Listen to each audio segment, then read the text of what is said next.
you got to have the vendors enough time on the show floor to make it worthwhile, but then you got to do the trainings, and so we complain either way, just so you know.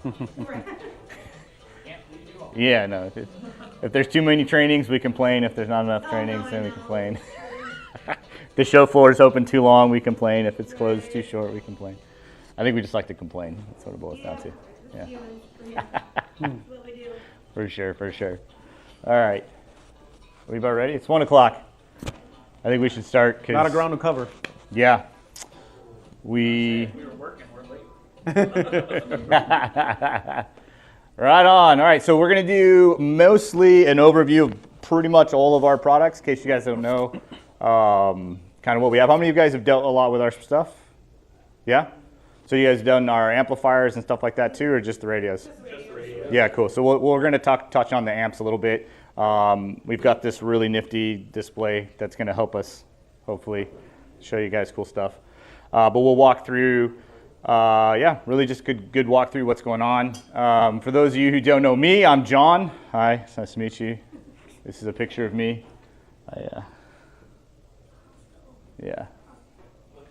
It's cool. I do. Yeah, we're close friends. Yeah, it's like when you hang out with people, you get to know each other. Yeah. So just a few things about us as a company that kind of really set us apart from a lot, especially the other manufacturers within kind of our product lineup, is we are probably one of the very few brands that are factory owned. So we don't source products from other factories and then rebrand them. We are start to finish from development to testing to production to sales. So we start to finish, and we've got team members on pretty much every range, from mechanical engineer to sales teams to software engineers. We've got the whole gambit. So what that means as far as a support group is concerned, like if an issue pops up, then we've got the team for that, and we're not necessarily calling a factory waiting for them to get back to us. We communicate with our engineers 100 times in a day, easy. Whether that's them asking us for stuff that we're developing and they're asking for us to take something apart, or whether there's something that we're having issues with or something like that. So as far as company's concerned, we're new, but we're factory owned. We're very different. We are start to finish. If you guys have seen our Bronco dash out there and you tried to touch a knob, it doesn't work. It's because it's not real. That's like stage one. Our mechanical engineer got it all scanned, did his thing, made it fit. And now all of that information goes to the next step, and the software guys are doing all that stuff. So it's just kind of we bring it because it's cool, we bring it because it's coming, but it's more of a testimony that we are what we say we are. Like we genuinely are doing everything hands-on inside our factory. So with that, just know if you have issues, you're not going to get left. We're not going to leave you to the whole we don't know or we can't fix it. Like, we've got some of the best engineers out in the market for sure. Well, we're going to talk today, so we're going to go through some universal stuff. We'll talk about some IQ stuff if you guys haven't dealt with any of the IQ radios. We'll do amplifiers, and then we'll do a quick T-Style breakdown, and then we've got a T-Style XL that Vic's going to walk us through and show you all the cool things you can do in case you haven't done it. By the way, that's Victor. He's our technical support manager. And, hi, y'all. He's our in-house good-looking guy. He's our eye candy. He's the one we put on the posters. And then as we go through this, you can just, if you have questions or anything like that, and then we'll do a quick introduction of another company that we are teaming up with. So a couple things on double DINs. Have you guys dealt with our double DINs at all? Yeah? We have them in our stores. You have one in your stores? Cool, sweet.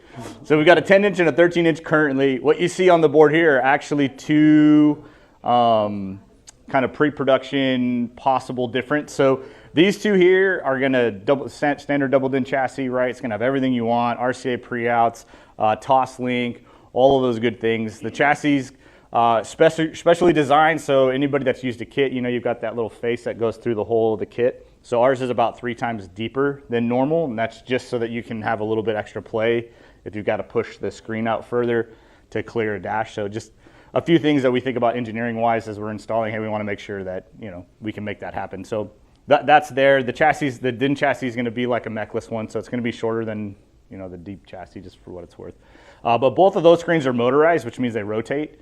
So you could tap a button and it'll go from vertical to horizontal. Vertical is great for all of your navigation, and CarPlay actually looks better in a vertical screen, I think.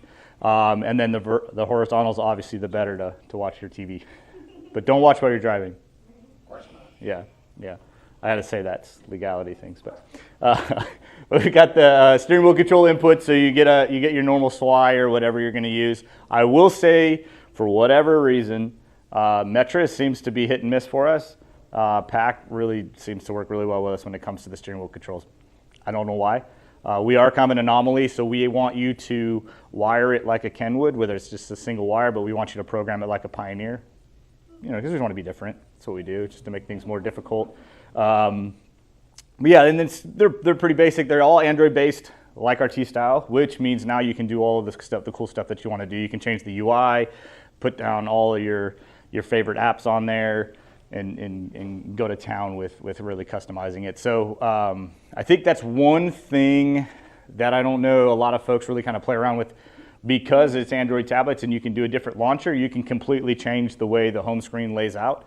And so if you get bored, like you do with your phone, and you're like, oh, let me change the background, or let me change the way the icons are, installing a launcher will pretty much do all of that for you.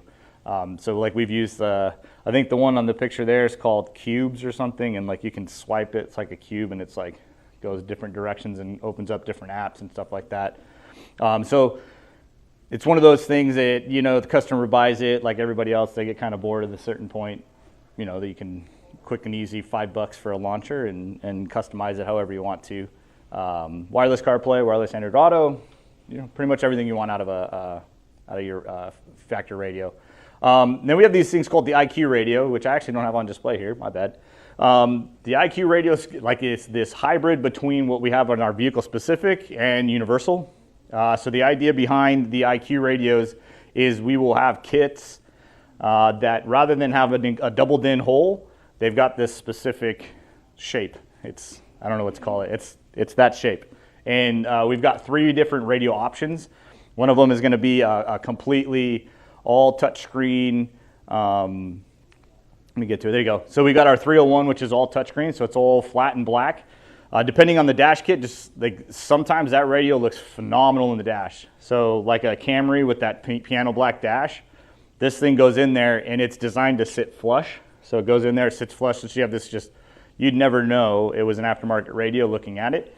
Depending on the kit, so the kits come in one of 2 sizes, either a 9-inch size or a 10-inch size, and that's just based on the kit. So you would either have a 9-inch screen or 10-inch screen. As far as what the radio does, it's identical. The only difference is literally the footprint. But the kits come with your harnesses and your CAN bus and all that. So just like we do plug and play for all the T-Style stuff, the IQ stuff's going to be plug and play as well. CAN bus is built in it, steering wheel control, factory camera retention, all of that stuff comes with it. So you have the kit. Then we've got our 301K, which is a little different. So this one actually only comes in the 10-inch screen size. So if it's a 9-inch, we can't do it just because it would make it really small. But the difference here is you got a couple knobs. So you got your volume knob and your tune knobs and buttons on the side. So for the guy that's like, oh, I don't want to push the button for the volume, I want a knob. We've really found that there's probably a 50-50 shot, 100% 50-50 shot. I want no buttons, I want knobs. It's literally how it boils down to. Like some people are like, if I had a knob, I'd buy it. And then other people are like, oh, I hate the knob. So there you go. We got one for each of them. There it is. So, but again, they're going to do the exact same thing. So all of our double DIN radios actually share the exact same components as these. So if you looked at the back of this one, it's about 2 1/4 inches deep. So it's a really shallow chassis. So all we've done to make the double DINs is literally take all the electronics and separate it from the screen and put a double DIN cage in between it. So as far as features are concerned, it's all the same. So if you guys are doing any kind of custom dashes, some old hot rods or something like that, these are actually a really good option for that because you can rabbit bit a nice little flush trim in there, and now you could do a 10-inch screen. You only got to do about 2.5, 3 inches worth of depth to deal with your cables and all that stuff, and you can get this really cool radio that does everything and doesn't look like an aftermarket double DIN radio. And then we have the 401R, which is basically the 10-inch double DIN, except it's got the mounting points to mount to one of those kits. So basically the same radio will do the rotating. That is on display Yep, both. Actually, all three of them are on display Yes. in our booth. So if you haven't seen them, you can cruise by and take a look at them, get an idea what they are for. But we'll do, like I said, wireless CarPlay, wireless Android Auto, pre-outs, Toslink. So really, they are genuine radios that you could build a whole system around if you wanted to. So Google Play Store. Any questions on any of the Universal or IQ stuff? Any the Universal Maestro at all? Or No, so I'll tell you a quick story about the Maestro stuff. Because we do all of our own CAN bus, we've never needed Maestro. So you think of all these other brands, they don't do any interfacing. We've always done interfacing. So when we created the Universal stuff, we didn't need Maestro, so we didn't go chasing Maestro. That said, our next round of Universal stuff, so we're working on like what you see here, and then we're working on some single DIN applications where the screen can actually be separated from the chassis or mounted to the chassis. With those ones, we are working with Maestro. And that's not because we needed to, but because customers have asked for it. And so, why not? Yeah. So we would, right now, they're just going to be open-ended wires, and you wire it however you need to. If it was one of our IQs, we do all the interfacing.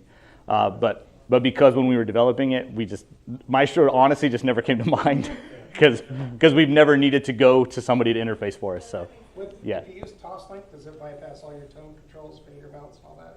Or? So fader does because Toslink is just left to right. But you will get left to right. It's still Variable. variable. I think that's what I'm looking for. So the volume knob still does the. But you don't bypass all the other audio settings like EQ and all that stuff? You don't Okay, bypass. The radio I have currently plugged in Toslink, and you got no controls with volume. No. What radio? Stinger. Oh, okay. Yeah. No, ours. Or earlier one. Okay. Yeah. No, ours keeps all the EQ, all that stuff. Fade obviously I it's gone, but it's going into a DSP, Right. right? Yeah. But it'd be nice to everyone so it's from the dash. Yeah. No, I'm with you. Dang, killing it out there. Is there a saxophone training class going on? Yeah, he's got his speakers playing.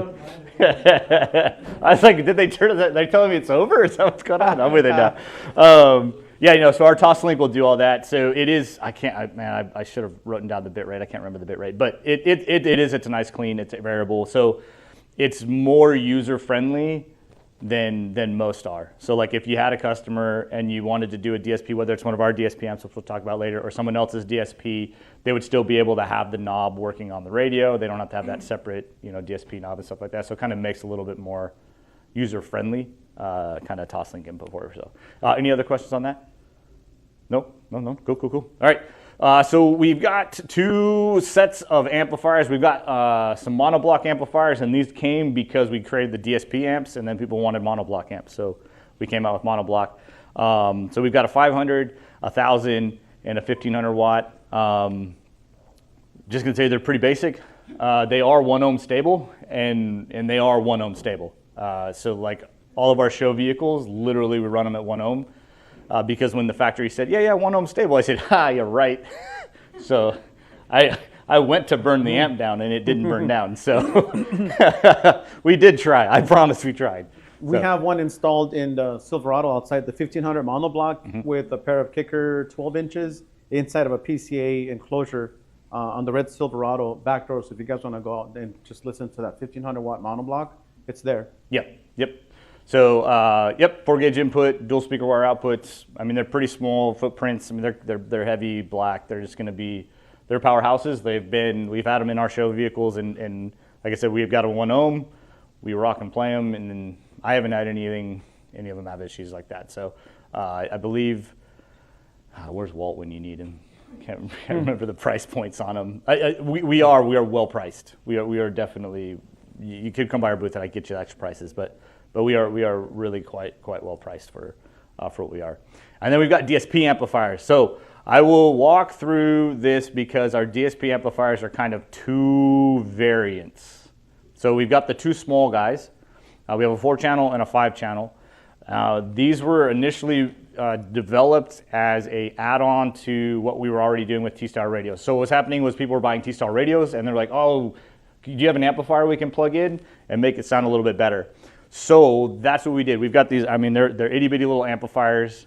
The RCAs are actually outputs and not inputs. So these amplifiers have Toslink in, or they have high level in, not low level in.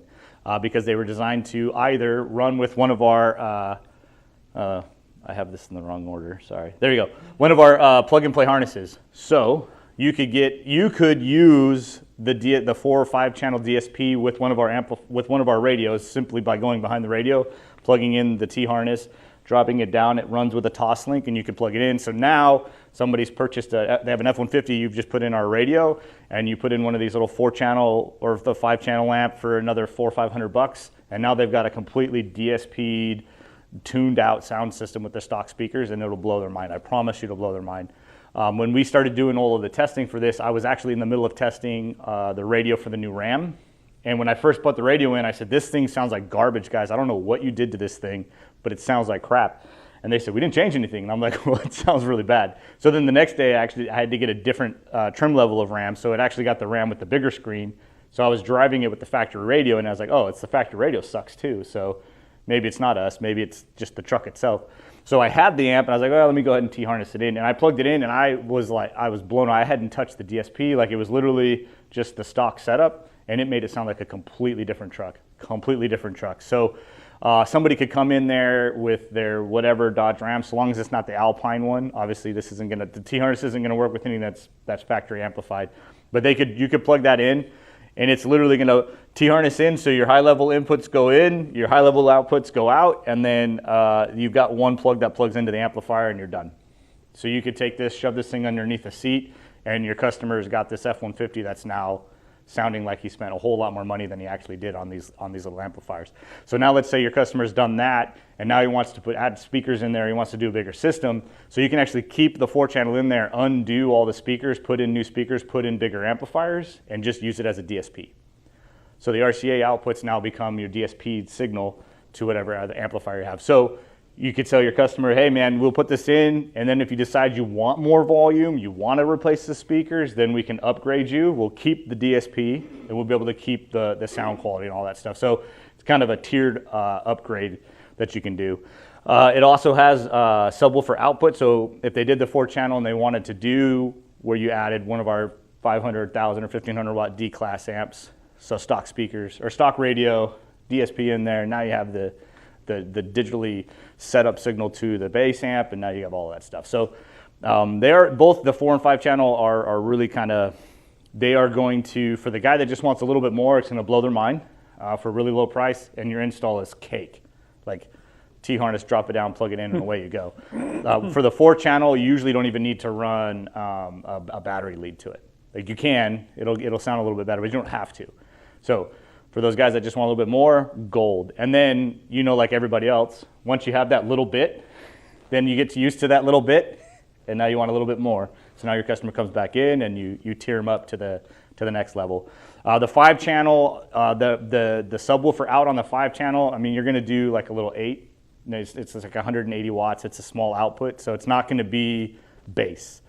So you got a guy that wants to put one of those little under the seat, passive radiator, 6-inch subwoofers or something like that. It would sound great, and they'd walk away, and then give them 6 months, and they're going to come back because guess what? It's just not quite enough. They want a little bit more, and now you start to upgrade them. You plug that into the Linkswell radio? Yes. Can you control the DSP from the screen on the radio?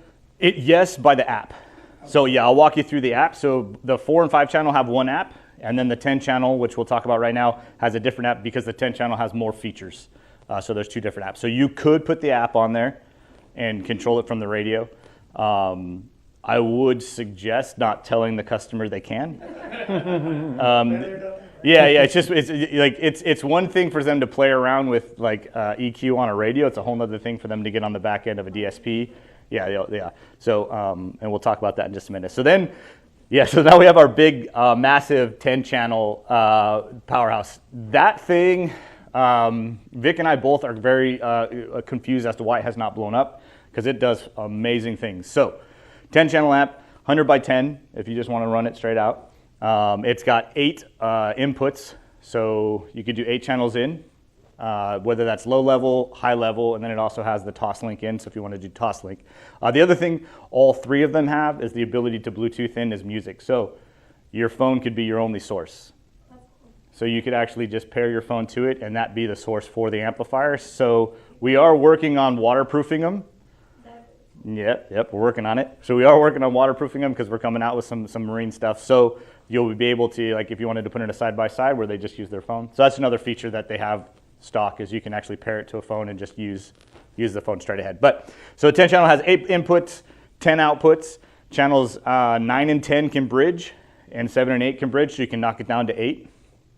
So if you wanted to do, 6 active crossovers for your soundstage inside, run a couple 10s or something or 2 12s or something like that off it. The one amplifier could do all of it internally, and they sound great. Like we crank the crap out of these things, like genuinely crank the crap out of these things. So we've got one like in our Jeep. So originally when we built our Jeep, I kept all the stock speakers and just pulled all the passive crossovers out of it, right? So a little 4-inch and the tweeters, and then we did 2 10s.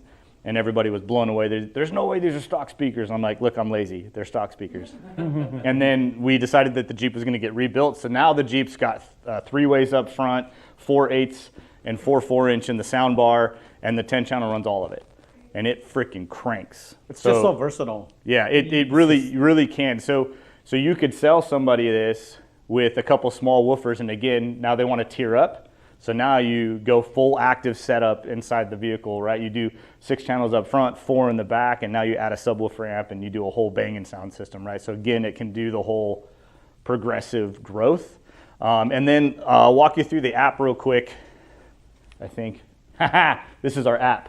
Isn't that cool? So a couple things on the app. So the left and right, the dynamic bass, dynamic treble, these are for your guy who always wants to turn his bass gain up so that he has a lot of bass down below. So what this does is it's an attenuated gain control. So you turn the bass up at low volumes, and so as the volume goes up, that dynamic dips. So it kind of does this like, as your guy wants to blow out his speakers, it kind of goes down with it. And the treble would be the same thing. So it's to boost it at a lower volume, and then as the volume goes up, it will dip to kind of help protect your customer from himself. Yes, absolutely. So yeah. The next thing is the routing. So here's where all the magic I think personally happens, because you can take, so you've got 8 inputs and you've got 10 outputs. And you could literally run all 10 outputs with 1 input. So you route everything. So your Bose systems and stuff like that, if you wanted to do signal summing, we can do all the signal summing inside the app and then go outside of it. So if we were to reset our setup and I decide channel 1, so if I wanted to do a full active system and I said that channel 1 is going to be my front left speaker, all the stuff on the right hand side, those are all our inputs. So I would just tell it, hey, I want you to get your signal only from channel 1. I'm not going to do all this forever because it takes forever, but you turn all the other gains down. So it knows front left right there. Now you can see my next section here gives me the option for full range, high, mid, low, mid, high, or mid, low. So if I set it to full range, then it's going to set the crossover to full range. It's going to blow every frequency it has. If I set it to high, then it knows that it's going to be an active 3-way setup. So I'm going to say that this channel 1 is actually going to be my tweeter. I'm going to hit OK. And now you can see on my top left there, it says channel 1's my high tweeter. So here's where the app gets a little smart for you. So now if I go to channel 2 and I decide it's going to be front right, you can see my options are limited now. Because it knows, hey, you did channel 1 as your tweeter, so chances are channel 2 is going to be your right side of the same thing. So I'll say that I only want it to come from input 2, it's going to be the high. No, now I go to channel 3 and I said, oh, that's still my front left. Now my options are dimmed again. So now it knows, okay, you're going to go through this, so we're going to hit OK. And then this guy's going to be my front right. It's going to be my mid. So we just go through this whole process and make it really, really easy here for you. So it knows that you're doing an active 3-way setup in the front. Yep. So then if we want to do, so we can do rear, is we have the same options now. So we can do full range, if we want to do full range for our rear, because we're going to bridge something, or if we're going to do 2-way. So now mid-high, so that's going to be our tweeter crossover. And then our mid to low would be our mid bass. So we'll go ahead and do that. Right rear. See again, it says, haha, we know what you're doing. Actually, I made that wrong. That should be left rear. See, why aren't you watching this, Vic? You're supposed to make sure I do this right. He's technical, they'll fix it afterwards. Yeah, it's true. You're not wrong. You're not wrong. I break it, he fixes it. That's what happens. All right, so now you can see our whole crossover. So our whole 10 channel has been broken up. It's all active crossovers now. So now that we're done with what each channel is, now we have our crossovers. So here's where we can tune our own crossover. So you can put your crossover points wherever you want to.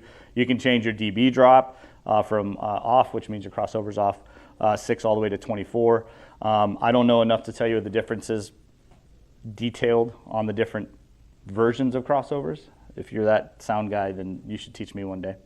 And then once we've set our crossovers, I always suggest to combine it just so that it knows like your left tweeter, your right tweeter, you're kind of tuning in the same crossovers.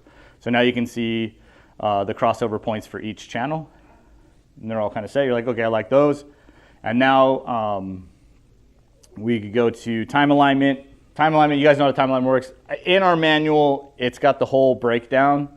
So there's a whole measure every speaker, figure out which one's the furthest, do the math, subtract it, and all that stuff. So there's a little thing in our booklet that helps you kind of work through that so that you can set the time alignment. We won't worry about that right now. This is our phase and gain. So here's where you control your gains, which means there's no physical gain controls on the amp.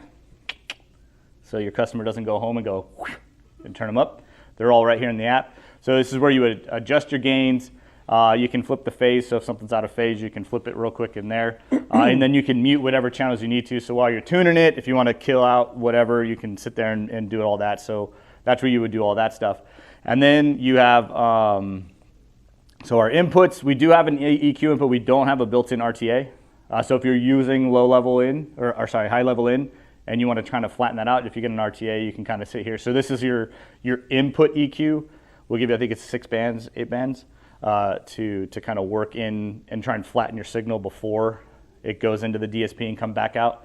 And then we have the output cross EQ. So you are welcome to not use it or use it, right? It's 100% your thing. But what I want to show you that's really cool inside the app. So you can see this is our channel 1 and 2. So these are our tweeters. So our music arc is right here, and we have what, maybe 5 of our EQ points actually will affect what's happening on there. But what I can actually do is I can take all of my points and drag them within my arc. So I can actually have 16 bands of EQ that I'm tweaking within the arc of each crossed over speaker. Does that make sense? So I can grab all 16 points, and if I really want to get in there and get nitty gritty with how I'm tuning the EQ, I can grab all 16 bands. So now my 16 band EQ isn't only using 4 here, 4 here, 4 here, but I can actually use all 16 within it and really tweak with it.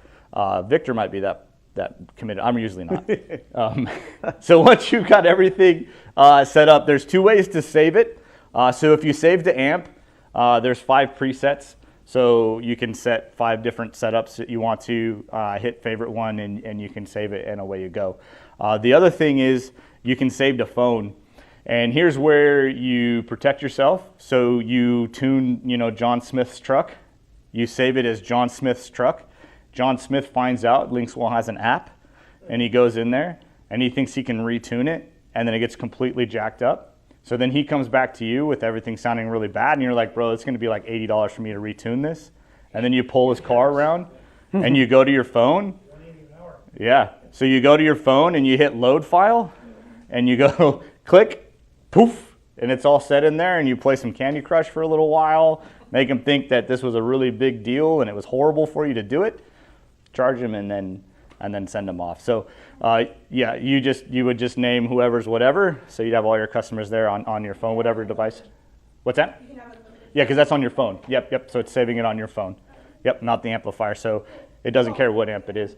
So even if you come up with a really good tune for an F-150, you could literally save, bass tune for an F-150, and then you jump in there and you just tap it, and poof, there it goes. So you're not sitting there, yeah. So if you've really tuned it, so we've done, part of the development for the new Chevy is us getting rid of the Bose amp and adding one of our DSP amps. And so we have it pre-tuned, and that's all based off of that, being able to just tap it in. So if you've got someone that's tuned out an F-150 with this setup, and it becomes your package, then you just have it saved, and now your guy only has to do it one time. He just goes out there, puts it in, and away you go. So yeah, that's the DSP. Those are the amplifiers. Any questions on any of that? How do you connect to different, if I have multiple amps, Mm-hmm. say build or something, how would I How would I switch between them? It sucks. Okay. Yeah. yeah, because the app's going to find the amp, and then you're going to connect to it. So there's really no way to rename it. It's going to be named the same thing. You would have to do one at a time. Yeah, Power you- one down so you can tune the other one. Yeah. And then power that one down, Yeah. power the other one up so you can Yeah, go back and forth. yeah. It would suck, but it is definitely doable. It's funny because we've actually been trying to get the owner to let us build a smoke and like one of those like we want to have a car in our booth that everybody gets pissed off when we turn it on, and I said we got bass amps now. He's like, oh no. I'm like, come on, shoot, let me do this. I said maybe we do 310 channels. Like he's like, oh no. So anyways, I'm gonna keep pushing. One of these days we'll get to do it. So, but yeah, any other questions on the amp? No? Cool. Yeah, I'm telling you, they sound great. We do have, along with the 1500 watt in the Chevy, we do have our 8-channel DSP Bose Delete. So you guys can take a listen to that too. Kind of get an idea of kind of what it is, what we have going on. So, yep, there's our amplifiers. So 3 DSP, 3 monoblock. I believe the 10-channel MSRP is like right $900, $999 or something like that. So taking a 10-channel amp, that really you could do anything. So even if you sold that guy and you put 2 woofers on it and he wants more, again, you just rechange how the configured amp is, and then you, rather than going from a complete system, now you're just honing in on that in-cab, and you add bass and all that stuff. So it really, everything we make as far as the amplifiers are concerned are very kind of modular and being able to step up and kind of move your customer, and it's not one of those things that they bought and now they have to rebuy. They can kind of add to it. So cool. So quick rundown on, oh, that's an old image. Rundown on, sorry, I thought I rid of this one. Rundown on our T-Style radio. So have you guys done anything with our Lite series? T-Style Lite? You can only get Gen 6. You can only get 6. That's rules. Maybe some Gen 5. Yeah, 5s are going to be falling off the wayside. 4, I don't even know why 4's on here. Forget that's here. If I may say something, Walt is talking to the buyer and the rep. Uh-huh. You might be able to. Get the others? Cool. So if you end up looking into the lights, so the light is budget. So light's going to be $795 retail. The thing about the light is we cut all of the processing power in half and then locked the Play Store. So that means you get the apps you get and that's it. So like we talked about how we have half the people that want knobs and half that don't. We have half of the people that buy our radio literally just want CarPlay on a big screen. That's all they care about. That's all they care. They just want a big 12-inch screen with CarPlay. They don't care that they can go on the internet. They don't care that they can download apps. So for those guys, spending $2,000, it's usually not worth it for them, right? So the Lite series is us trying to kind of, one, fight against the Amazon guys that are cheaper, and give you guys an opportunity to get the guys that are just not going to go higher. And so they'll do wireless CarPlay, wireless Android Auto. It does have RCA pre-outs. It won't have HDMI out or any of that stuff. It's literally for that guy that's like, hey, I want a big screen and I want CarPlay or I want Android Auto. And you plug it in, so everything's going to be like everything else, plug and play harnesses, all of that stuff, super easy to install. Generation 4 doesn't exist anymore, don't even worry about it. Generation 5, so the key on Generation 5 is Sirius XM. So if you guys end up doing anything in the Generation 5 world, that's the key with Generation 5 is that it has the ability to plug into a V300. I'm just going to say Sirius XM sucks. And so what happened was it took us 3 years to get them to approve the interface. And then when we went to Generation 6, because technology continues to grow, the PX6 processor, which we have in Generation 5, it's no longer being produced. So we had to jump into a Qualcomm. So we actually got a way better, way faster, more capable processor. And XM said, you know what, you're going to have to start over. And we were like, oh, cool. So in order for us to have XM into the Gen 6 was going to be at least another 18 months before we could release it. And so we were like, okay, so we did toil over it. Generation 6, though, and the XLs have the SIM card option. So 9 out of 10 XM customers don't travel anywhere where there's no service. So yeah, so you could put the SIM card in the radio, put the app on the radio, which actually sounds better and has more features than the V300 has anyways. So you get a better sound, you get a better interface. And so it was one of those like, okay, we could still kind of do XM for, the few folks. So that's why 6 and XL don't have the V300. So if anybody asks, that's why, is we decided to get a better processor, and they said we had to start over. So we have started over for generation 7. So hopefully when 7 comes out, which is, just so you know, not anytime soon. Like, we had a meeting Monday, and we asked for a date. He said, long. Yes. He said a long time. So anyways, so hopefully 7 will be able to come back to plugging in the XM, but we are trying to do 360, not just the normal tuner, so the newer, better XM.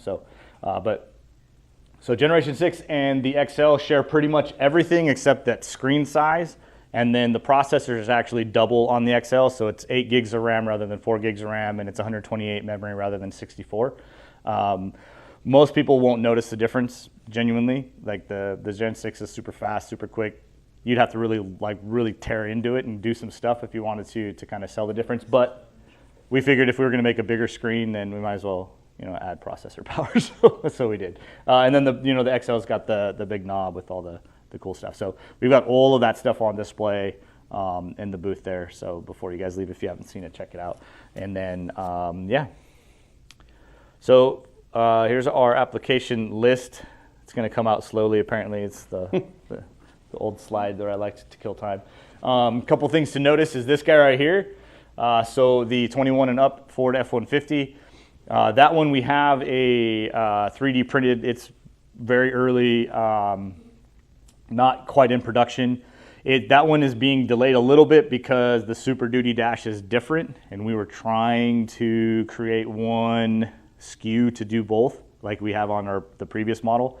And it just doesn't look like it's going to pan out. So that one kind of delayed a little bit, but that one should hopefully be at least closer to production by SEMA, so like November time. And then the other big one is the 19 to 23 Silverado, which we've been trying to do for the last 4 or 5 years, like since 2019. We've been trying to work on that one, and we're just about there. Like you said, we do have one here, and we're going to leave it with crossover.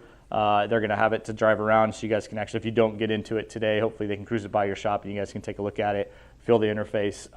It is, I'd say, about 85% firmware there. There are a few things. So what we had to do with both the F-150 and the Silverado is we had to create an entire new system where the chassis is separated from the screen. Like everything else, all of our other radios, the chassis is on the back of the screen and it fits into the dash. This one, the dashes didn't allow us to do that. We had to separate them, which means we had to use a couple different components because they require different components. And so we are still making the new components work like the old components do. So like the DSP is a little different. Some of the settings are a little different, and all of that stuff is, like I said, it's about 85% there. So, but we got here, we drove it here, so we're gonna leave it here. We're gonna leave the red one here so I can zip around so you guys can see it. So there are a few spots, like if you play with it, you feel like something's a little clunky. That's probably one of the things that's getting worked out because of a new bit. Just know if you've dealt with any of our other stuff and the fluidness of it, it will follow suit. It's just a couple things that we're tweaking on that. And we do have the universal for any of those guys that want to do something crazy with a homemade dash or something. Yeah. 2015 Up Mustang, you guys have 2 different T-style radios out there. Yeah, one's the light and one's the 6. Yeah, so we've got stuff on display. So like the Ford, the 15 to 20 F-150, we've got all 5, 4. Yeah, so we've got the light, the 5, the 6, and the XL. So you can kind of see the different interfaces. So we don't have lights for everything. They're slowly coming out. We have it for the F-150, the Ranger, the Mustang, the Tacoma, the Tundra. We just released one of the Dodges, just released one of the Chevys. So the lights are kind of trickling out. So yeah, so if there's 2 there, they're different generations or whatever. Yeah. Just heads up too, we just did an install video on the 19 to 23 Silverado last week. We had our installation training. It's being edited now, so it'll be on our YouTube channel sometime this week. So keep an eye out for that. Our YouTube channel has a lot of information, and we do that on purpose. So. Yep. Way to get ahead of me, Vic. Are you guys familiar with that truck at all? Like the 19 to 23 generation Silverados? Have you guys seen them? You guys know how they're built? How the radio is just a screen, the actual radio is in the passenger side kick panel. And so what's existed up until now is a screen replacement for it. It doesn't necessarily integrate with the factory radio. So the way that one works is very quirky, right? So you're on the Android screen, you get to your destination, you put it in reverse, your cameras don't show up because you're not on the console set side of that screen. So you have to jump back and forth, where what we're doing is we're replacing the screen and the radio that's in the kick panel. And so toss-link out of that into a Bose amp delete kit that removes the factory Bose amp and puts in our 7-channel DSP amp that's gonna replace that one. So I've got pictures on my phone if you guys wanna see it later. But this is just a quick demonstration on how the XL works. First off, CarPlay. We get, hey, how do you pair CarPlay on this thing? It's very simple, but before you start pairing it, know that the app is called Car Auto. So the Car Auto app, I suggest you get in there first, and then on the bottom right, there's a hexagon. Then on the list of menu options, you'll have an option that says allow auto boot. If that's off, when you get into your truck or your car and you turn the vehicle on, Bluetooth is gonna pair. CarPlay won't launch until you manually come in and launch the Car Auto application. If you turn that on and you get out, you then go pair your phone to Bluetooth. Once it's connected to Bluetooth, then CarPlay launches automatically. Yeah, so I usually ask the customer, I'm like, hey, there's 2 different ways to do this. What do you prefer? That way, before I pair your phone. So then you go to Bluetooth. You guys saw there's a little chain. Well, you also got to make sure you select CarPlay or Android Auto too. Yes. So on the same app, bottom left, you have CarPlay or Android Auto. You have to tell them which one. Yeah, Right. so if you're What you're pairing. Yep. Yep, what you're pairing. Okay. So we'll go to CarPlay, and then I'll go open Bluetooth. Let me turn off Car Auto. So I'll go to Bluetooth, chain link in the upper right-hand corner, pair new device. So I'm gonna search for Bluetooth devices on my phone. You're gonna find 1,800 devices. Well, my phone's, and then so the name of my phone comes up, tap it. The phone's gonna ask if you wanna connect to Bluetooth. I've been playing with my phone so much with all the different radios back there. So allow for contacts, pairing request. You'll see the Bluetooth icon in the upper right-hand corner pop up once it is connected to Bluetooth. So there's that. Now here comes a request from CarPlay on the phone. A lot of people go, it's just doing that. And I'm like, yeah, look at your phone and allow it on your phone so CarPlay can launch. Yeah, so I'm telling you, once you've seen CarPlay, on a 15.6-inch screen, you'll never see CarPlay the same again, Yeah. right? You are 100% ruined. Yeah, so John was talking about the SIM card capability because a lot of people want to use CarPlay, but they also want to go in here and they want to play with YouTube and all that stuff, right? Well, YouTube requires internet access.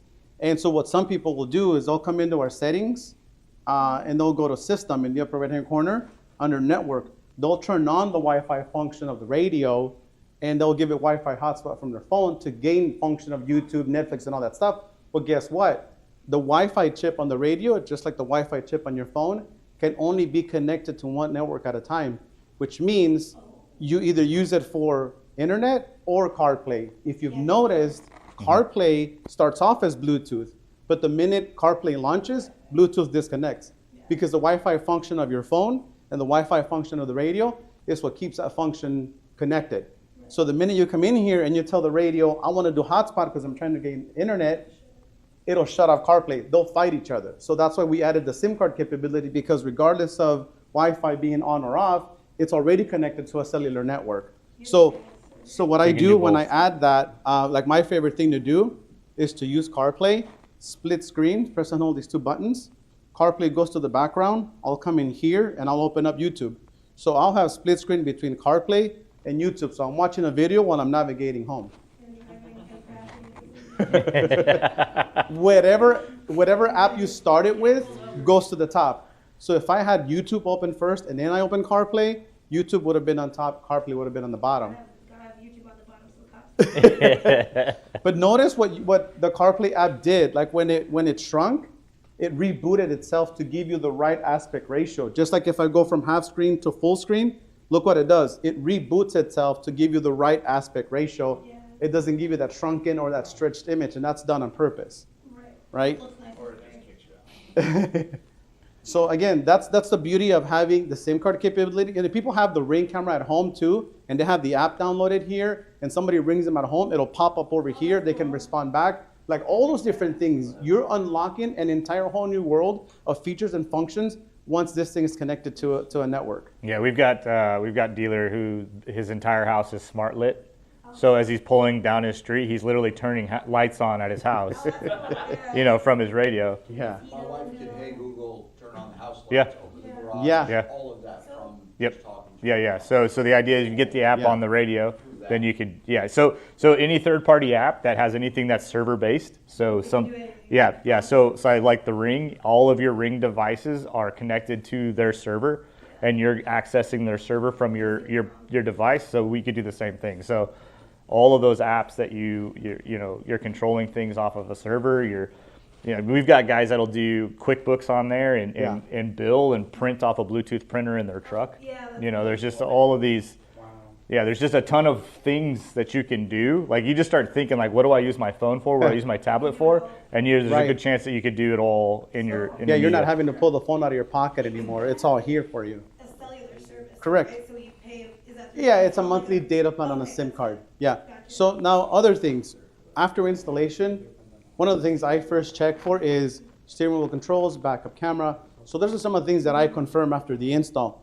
But remember, the factory radio in this Jeep was up here, climate controls were down here.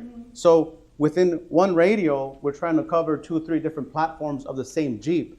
So how do you tell the radio, hey, you're in a manual AC climate control vehicle versus an auto dual temp setting climate control vehicle? You have to go into the settings under system, first option setting guide, first option car model AC.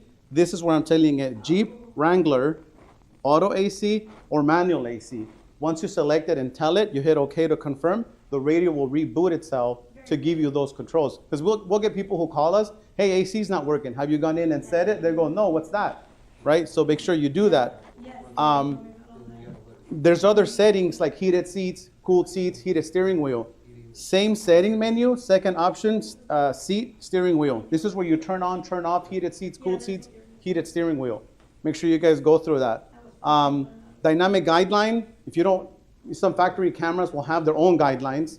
We have a superimposed guideline ourselves, so if you want to get rid of that, this is where you basically turn the dynamic guideline off or on.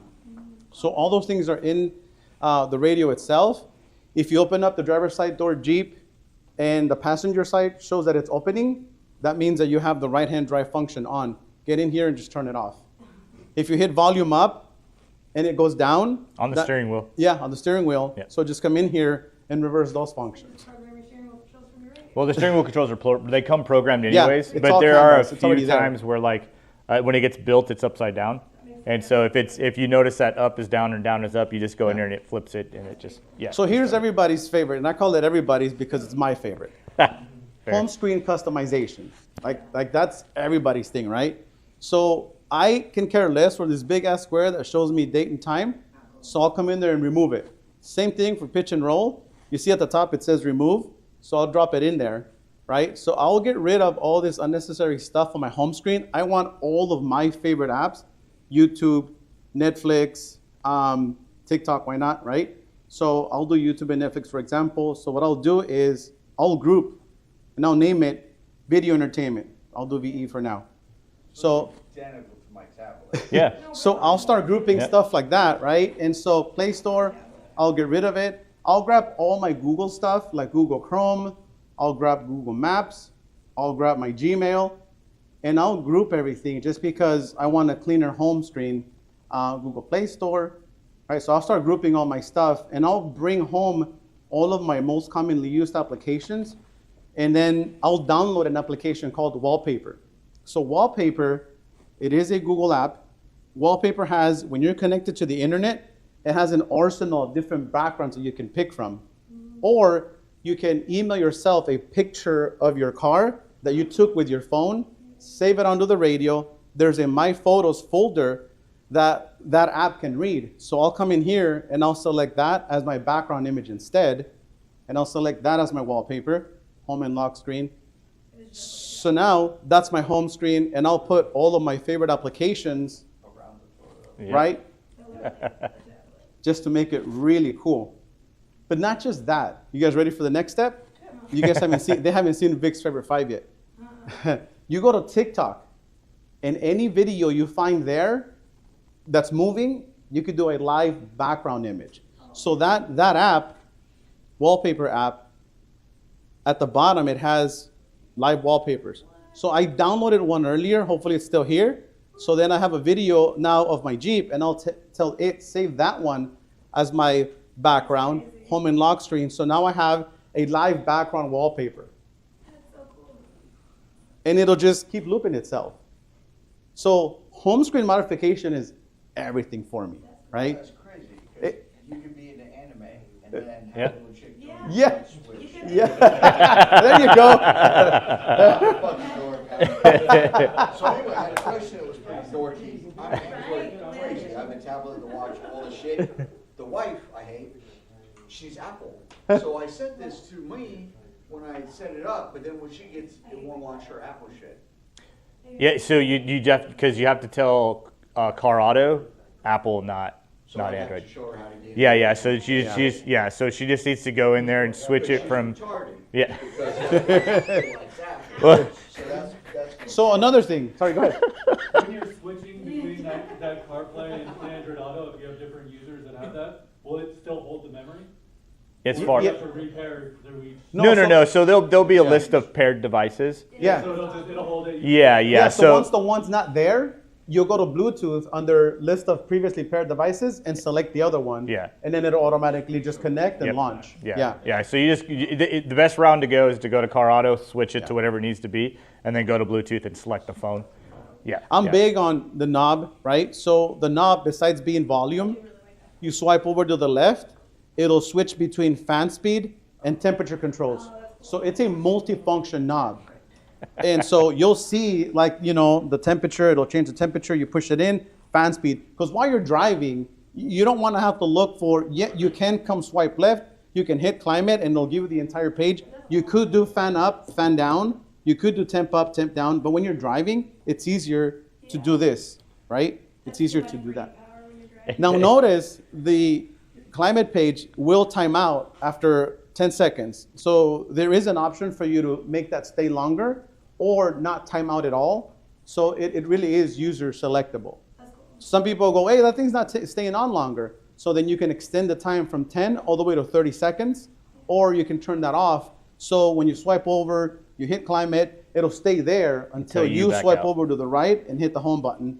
And then you do whatever it is that you need to do. Longer than 10 seconds if it sees activity, it's just 10 seconds of inactivity, right? No, Yes. even if you are active. Oh. Yeah, it's 10 so seconds. then you probably do want to make it. Yeah, and you go into settings, you go under system, down at the bottom, factory settings.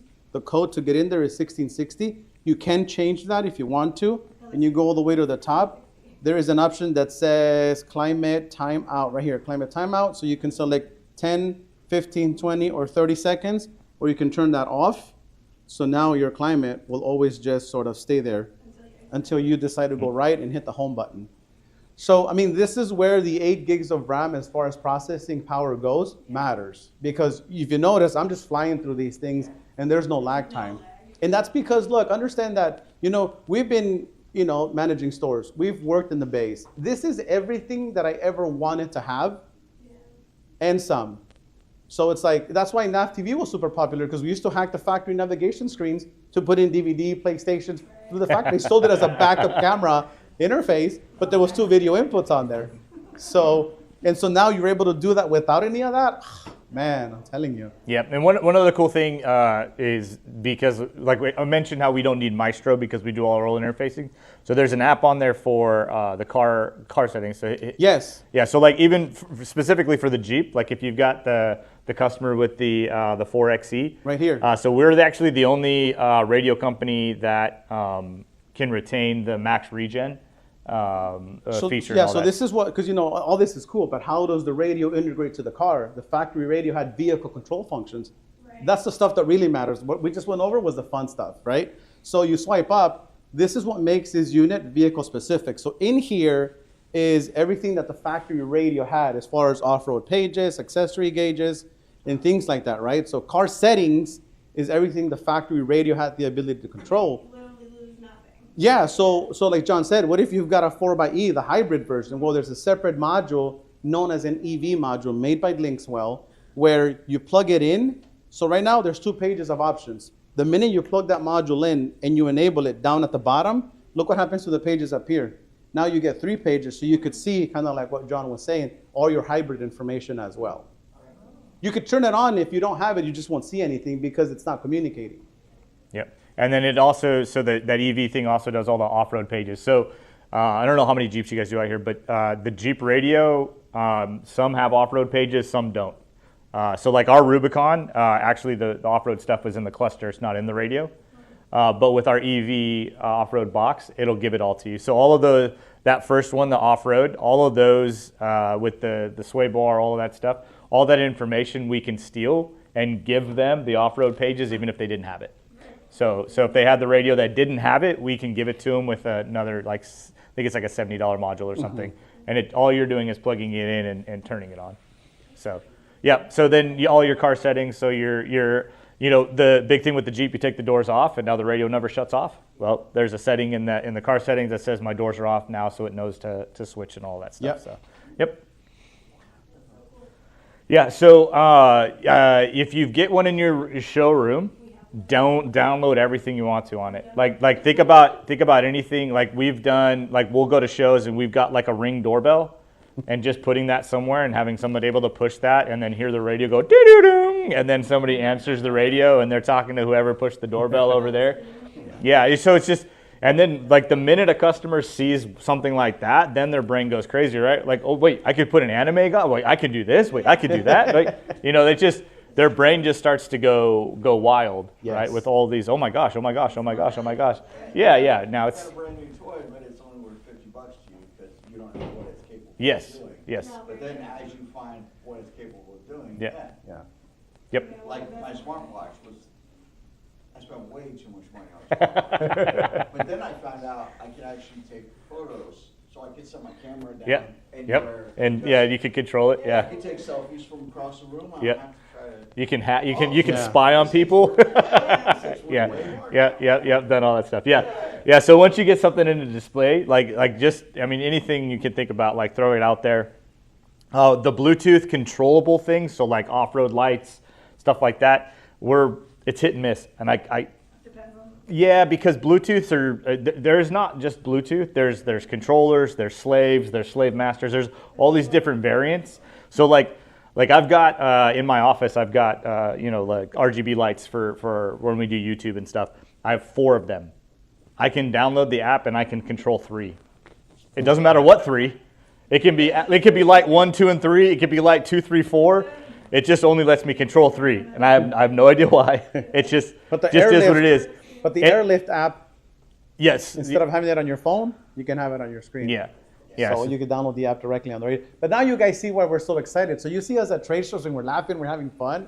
It's because we get to play with stuff like this. And the cool thing, like John said, it's us from A through Z. So we get to control and talk to our factory like, hey, we want this thing to work like this, right? Or we'll come to trade shows and we'll listen to people. And so, hey, that's a good idea. So we'll bring Yeah. it to the drawing table and say, hey, maybe we can make that happen. And techie guys have been huge for us. So like we'll do YouTube videos. Like we had somebody years ago bought a $20 USB controller and downloaded a bunch of different ROMs and was playing Mario on it, and Mike Tyson's Punch Out. And most of those ROMs are free, and most of the apps are free. So you could get a Super NES emulator and put these ROMs on there and play. Freaking, my kids are like, Dad, let me play Punch Out, And so it's just, they're just really, again, you just really can get like kind of stupid with what you can actually do with it and stuff. So yeah, but cool. Any other questions? Is there a specific amount of data that you get on the plan? Like, are we gonna? So that'll depend on your plan. Okay. So different level. yeah, so we will work very easily with Verizon and mostly T-Mobile. So you could go down to and just add a line. Oh, so you can put whatever SIM card in your Yes, phone? yes. I will say AT&T is a nightmare. Try and stay away from it. I don't know why. So Verizon, T-Mobile, whatever. Verizon and T-Mobile, we haven't had any problems. Now, we also have a source where we can get you a SIM card, and then, so if you're like, hey, we need one, so we can send you a SIM card with a contact, and the customer can get all the stuff set up so that by the time you get it, it's plugged in and it's got service. So we have somebody that can work it. He's T-Mobile, but his thing is he's not going to add a line to T-Mobile. So if you have a customer who has T-Mobile, You have to activate it themselves. well, this guy's only him. So he runs on T-Mobile, And if you add a line with him, it's not going to add to an existing. Yes, it's going to be a separate. It'll be a separate plan. Correct. Yeah. But his works all the time, and he's got two different options as far as how much data you get. And the data. He narrowed it down to one. Oh, okay. Because the other one just wasn't enough. Okay. So, I mean, there's really a long story behind that. Yeah. So if you go to any service provider, or you call any service provider, first off, they're going to ask you for an IMEI number, which we have. The minute they run it through their system, because it's not an Android, it's not a Samsung or an Apple device, it doesn't show up in their database. So they'll go, sorry, we can't activate it. We can't do it. So then you go, I just need a SIM card with a mobile internet data plan on it. And they will pick from any one of their existing data plans and put a SIM card on it. And then so they'll send it to you, they'll give it to you. It might work for a week, it might work for a month, but then it'll stop working because the system will pick up on the IMEI number. Eventually it'll register that. And it'll just drop it. So they need to have access to a custom data plan because of how much data these things consume. So long story short, that's why we got in contact with this guy who's an IT professional. And I told him, I brought it in, I'm like, bro, I've got two SIM cards. This one sent from a customer who activated it, said it worked for a week. And I have this one that I know works for sure. Can you tell me what the difference is? And he found out this one's on a custom data plan, this one's on the wrong data plan. So I said, how do we make that painless for our customers? He's like, here you go, 100 blank SIM cards. He's like, the data plan that I'm gonna provide you with, T-Mobile charges $60 for it, $20 for the SIM card, and $5 for activation. He goes, through me, it's $49 a month. It's unlimited. Like you can watch 6 hours. Yeah, it's not like unlimited to 10 gigs and then it goes into slow mode. No, it's totally unlimited, and it makes this a Wi-Fi hotspot for other people in the car. That's cool, okay. So It's it's truly unlimited. This guy was like, look, they could stream for 6 hours a day for 31 days out of the month for $49 a month. And it's a monthly plan. It's not even a contract. It's just a monthly plan. You give him your name, your address, credit card, and email address so he can email you your invoices. He's like, and they're ready to go. Is this some guy working out of the back of a van in the parking lot? Hey, Tony. Well, we never seen his face. Yeah, we talked through it's blurred. His face is blurred. Yeah. Copper ring around the tower. He's done a lot of IT work for different banks and stuff, like networks. He's just this IT professional who's been in the cellular world all his life. So he knows like the ins and outs and why things work, why things don't work. So he's partnered with you guys. We know of him in case somebody goes, hey, I've got a customer, got a SIM card, isn't working. Yeah, we're just trying to find the ways to get you taken care of. It's just, when people call us like, hey, we've got a customer, he's got a SIM card, it worked for a week. Listen, stop the hassles, call this guy, set up the account. Once it's done, let me know. I'll mail you out the SIM card. You'll have it in 2 to 3 days. Yeah. Done.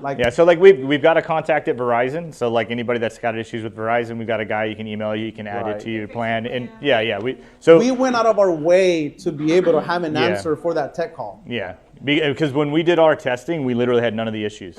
Like we walked into Verizon, we're like, hey, we need a SIM card. They said, here you go, and it worked and it never stopped. So like all of the vehicles we did testing on, we had no issues. So then we release it, and then we're getting all these phone calls. They won't get me at this, and we're like, So like we were like, okay, God. Yeah. I got on 3-way calls with reps, like with Verizon reps. With it, I'm like, can you just give them a mobile data? We did. Yep. So cool. We're just past. So let me real quick. I want to introduce you to TanLink. So if you come by our booth, we've got some Red Tiger and Wolfbox DVRs. TanLink is a company that our owner started. He knows the factory of Red Tiger and Wolfbox, so he's really close with the owners of that. And they're looking to source a way to get dealers the product, because right now they just sell through Amazon, but they want to create dealer networks, so you get dealer pricing. So all of this stuff, rather than somebody buying it on Amazon and coming to you for the install, you can sell them the product, make the money there, and you can make the money on all the accessories and all that stuff. So you can come by the booth, check out some of the products. We got stuff on display, and then if you've got any questions, we can get you connected with Derek up at TanLink and get all that stuff situated. But then the last thing is just know what we have going on. So third Thursdays of every month at 2 p.m. PST, Pacific Standard Time, we do a Zoom training. So we do a Zoom training every third Thursday of the month. We'll like last week was literally us doing the install in the new Chevy Silverado. So we get all our cameras set up, different angles, and we can walk through. So we've done tutorials on products, we've done tutorials on installs and stuff. So we send that out. We send an email Wednesday, we send an email Thursday. So if you guys aren't getting that and you want that, come find me and I'll get your contact and stuff and add you to that. You just call in on the Zoom. And we go through. You guys ask questions very similar to kind of what we're doing here, but in the car. We also have giveaways during those. We do always do a giveaway. Yep, we give away something, whether it's a DVR. We've given away radios. We've given away a lot of stuff. So that happens every Thursday, and then every Monday, except for the last 4 Mondays, we release a podcast. Yeah. So we did. Man, we were on it every week for 35 weeks.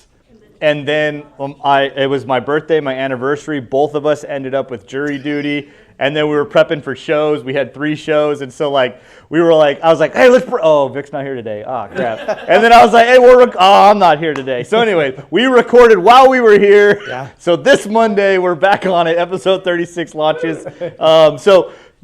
Just the thing on that, we sometimes we're talking about products, sometimes we're demoing stuff, sometimes we actually have different people in industry call in. So we've got friends in Off-Road Expo or Onyx Off-Road. So we'll talk about how our radio integrates with an app like Onyx Off-Road. Kickers called in a couple times. We've had Sam on a few times.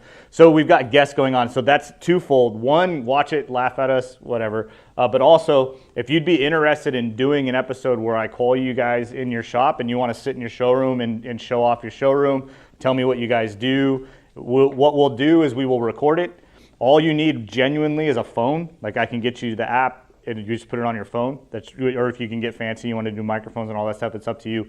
But we can do an episode where we're going to walk around, you're going to talk about your shop. We'll talk about how Linkswell integrates with what you guys got going on. And then I'll actually put money behind it in YouTube.